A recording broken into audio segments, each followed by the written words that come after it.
Ben Mert Akkök, 48 yaşındayım. Kendime ait bir işletme sahibiyim. Sokak hayvanlarını, sahipsiz hayvanları kurtarmak, beslemek, sahiplendirmek üzerine çok sayıda gönüllü faaliyetlerde bulunuyorum. Benim belki diğer benzer gönüllü hayvanseverlerden farkım, ben atipik hayvanları da kurtarmaya, beslemeye başladım. İşte martılar örneğin, 5. sene oldu, 5 senedir kanadı kırık engelli martıları kurtarıyorum. Tedavi ettirmeye çalışıyorum. Bazılarını yeniden uçurtmayı başarıyorum, bazıları kalıyorlar. Şu anda 46 tane engelli martım var, uçamayan. Bunlar uçamayacaklar. Ya kanatları kopuk, balıkçı ağlarına takılan, misinaya takılan, araba çarpan, ayakları kesilmiş, kopmuş olan, çeşitli sebeplerle yaralı engelli martılar bunlar. Her gün sularını değiştiriyoruz. Büyüttük alanı sayı çoğalınca. Böyle bir martı habitatımız oldu. Tuzla yakınlarında bir köyde, bir çiftlik evinde yaşıyorum. Burada çok sayıda sokaktan kurtarılmış köpeğim var. Bir görme engelli atım var, Reyhan. Canım kızım, o benim ilk toynaklı hayvanım. Diğerlerinin içerisinde onun yeri bir bambaşka. Reyhan sosyal medyada da çok popüler. Benden çok onu tanıyorlar. Hatta şimdi geçen bir yerde kahvaltı ediyordum. Beni birileri tanıdı ama ismimi çıkartamadılar. Siz Reyhan'ın babası mısınız diye bana selam vermeye geldiler. Atım benden daha popüler. Ve tahmin ediyorum beni gerçek babası zannediyor. Ya öyle davranıyor ve şimdi 300 kiloluk kocaman bir genç kız oldu. 3 yaşını geçti. Küçük eşek sıpası sahiplendim kısa bir süre önce. Annesi ölmüştü.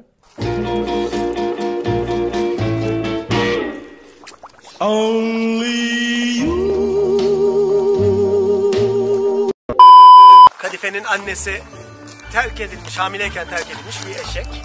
Kadife'yi doğurduktan kısa süre sonra ölmüş. Kadife'yi Diyarbakır'da bir grup hayvansever öğretmen arkadaş buldular. Bana ulaştırdılar. Şimdi Reyhan ablasıyla çok iyi anlaşıyorlar. Beraber koşup oynuyorlar. Bunu bu yaşlarında insan sorguluyor. Bu dünyada ben niçin yaşıyorum? Niçin varım? Sanırım benim hayat amacım ihtiyacı olan hayvanlara, yardıma muhtaç hayvanlara destek olmak, yardım etmekti. Bunu engel olamadığım bir şekilde hep istedim. Çocukluğumdan beri ne zaman bir yaralı hayvan görsem, bu kuş olsun, kedi olsun, köpek, at, eşek, martı, işte ne olursa önce çocuk imkanlarımla, annemin babamın izin verdiği kadar, daha sonra işte gençliğimde fiziksel gücümle, ama şimdi işte olabildiğince onlara sağlayabildiğim rahat yaşam şartlarıyla dozu artarak devam etti. Zeytin geçen yıl yayınlanan, Amerika'da yayınlanan İstanbul'un sokak hayvanlarıyla ilgili bir belgeselde başrol oyuncusu. Sonra köpek sağlam mı? Filmin adı Stray. Elizabeth Law adında bir Amerikalı yönetmen, bir film yapımcısı çekti.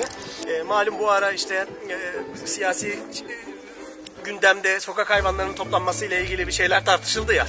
O Amerika'da da duyulmuş. Elizabeth Zeytin'in başına bir şey gelmesinden çekindiği için İstanbul'a geldi. Benden yardım istedi. Zeytin'i geri buldu. İstanbul'da bir sokak köpeği olarak 5 yıl boyunca yaşamış. Ben çok umutlu değildim. Onu tekrar sokakta bırakmaya kıyamıyorum dedi. Rica etti, sen bakar mısın, ancak sana emanet edebilirim dedi. Zeytin de bu şekilde bizim ailemize katıldı. Ben bu şekilde yaşamakla sağlığıma kavuştuğuma, ruh ve beden sağlığımın dışında felsefi bir sağlığa, bir olgunluğa yaklaştığımı hissediyorum. Müzikle ilgileniyorum. İşte nefesli enstrümanları çalıyorum ama hobi olarak. Gençlikte bir müzik grubumuz da vardı ama şimdi öyle bir şey kalmadı. Köye yerleştikten sonra, bu hayat tarzına geçtikten sonra tekrar zevk aldığım, keyif aldığım, bana iyi gelen şeylere vakit ayırmaya da başladım. Bunu deneyimlemeden ölmemek gerektiğini düşünüyorum.